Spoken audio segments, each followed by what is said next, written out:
Mother Jones was born circa May 1st, 1837 in Cork, Ireland. Her parents were tenant farmers and her family was Roman Catholic. Nobody knows the exact date of her birth, but they know that she was born between May 1st and August 1st. In her early life, her and her family were driven out of Ireland because of the potato famine. They first emigrated to Canada, and then as a teenager, Mary emigrated to the United States. In the United States, her and her family faced a lot of discrimination because of her Irish immigration status, her Catholic faith, and the struggles of fitting into a new environment. Mary attended tuition-free school in Toronto and never graduated, but was able to get a teaching position at a convent in Monroe, Michigan for $8 a month. She did not like her job and became a stay-at-home housekeeper and married George E. Jones. They moved to Chicago and then Memphis. George was an organizer for the National Union of Iron Molders.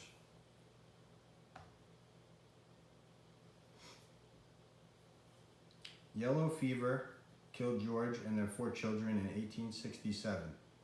Mary moved back to Chicago to start a dressmaking business, and in 1871 she lost her home, her business, and everything she owned in the Great Chicago Fire.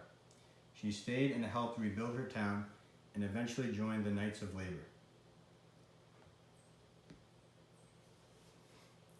Mother Jones began to have a unique ideology on labor. She believed that working men deserve a wage that would allow women to stay at home to care for their kids. She was also a member of the Socialist Party of America.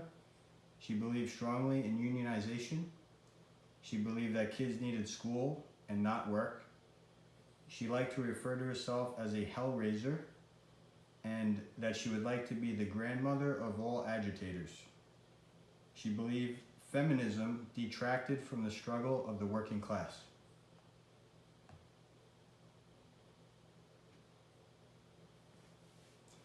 She became very active in unions and started organizing strikes and protests.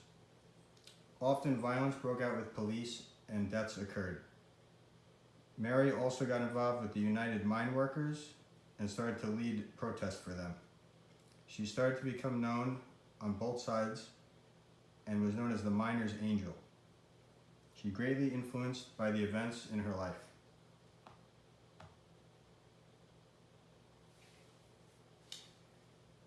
The Long Depression of 1873 resulted in the longest depression in our nation's history, and at the time was called the Great Depression. 18,000 businesses went bankrupt, 89 railroads, 10 states, and hundreds of banks.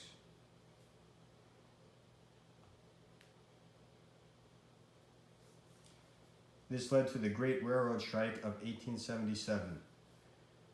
There was a boom after the Civil War, and then the Long Depression hit. Federal troops were brought in because of the economic impact and the strikes that occurred. Workers burned buildings and railroads. Hundreds of people were killed.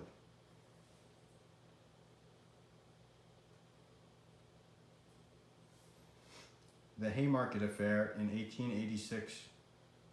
Peaceful protesters were out fighting for an 8-hour workday until somebody threw dynamite into a crowd of police officers and a shootout started. 7 police officers were killed, 4 civilians were dead, and dozens injured.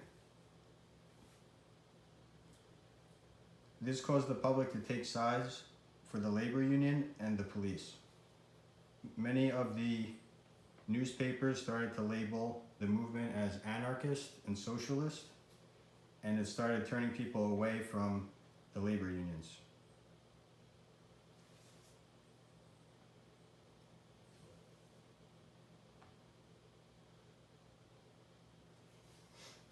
In 1901, in Pennsylvania, Mary was brought in to help unite workers and strike. She made wives unite wielding brooms and beating pans.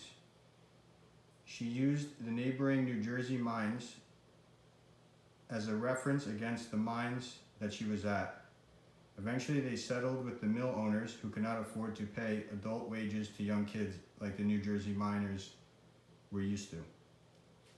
In 1903, she organized kids in mills and mines to march from Philadelphia to Oyster Bay, New York, fighting for kids to go to school and not to work.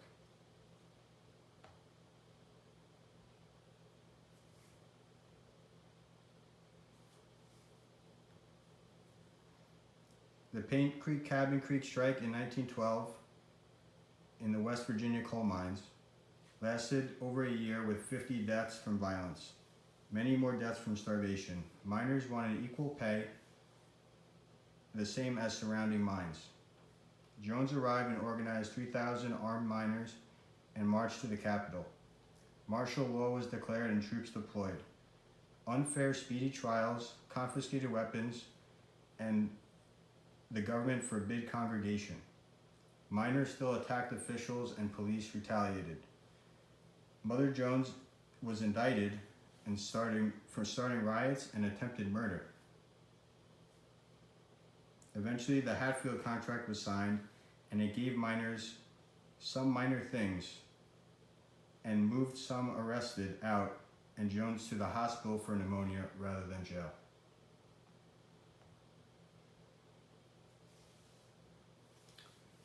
In 1913, the Colorado Coal Fire War started with a strike against John D. Rockefeller Jr. Mother Jones was arrested again, and the Ludlow Massacre, troops were attacked in tents and killed, and 21 were killed. This triggered John Rockefeller Jr. to request a meeting with Mother Jones to seek reform. He went to the site himself and enacted some of the things that Jones expressed.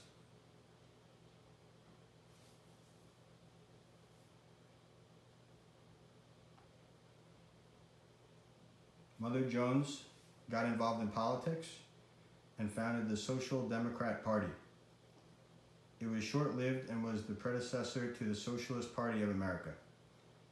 She also is the co-founder of the Industrial Workers of the World, a union which allied with the socialist and anarchist movement.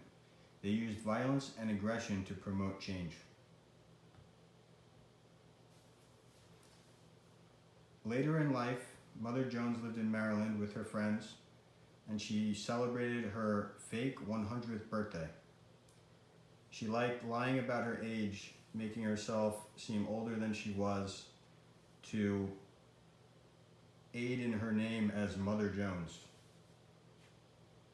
She also got involved in trying to stop armed miners from marching when she garnished a telegram from Warren Harding to end the private police in West Virginia if they returned home. The UMWA demanded to see the telegram and she refused. The president also denied ever sending it. She was called a fraud and she fled having a nervous breakdown.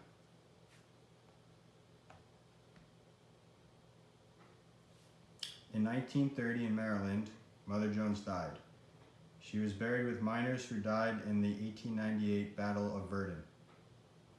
In 1932, 15,000 miners marched to put a proper headstone on her grave and saved up $16,000 to buy an 80-ton pink granite with bronze statue.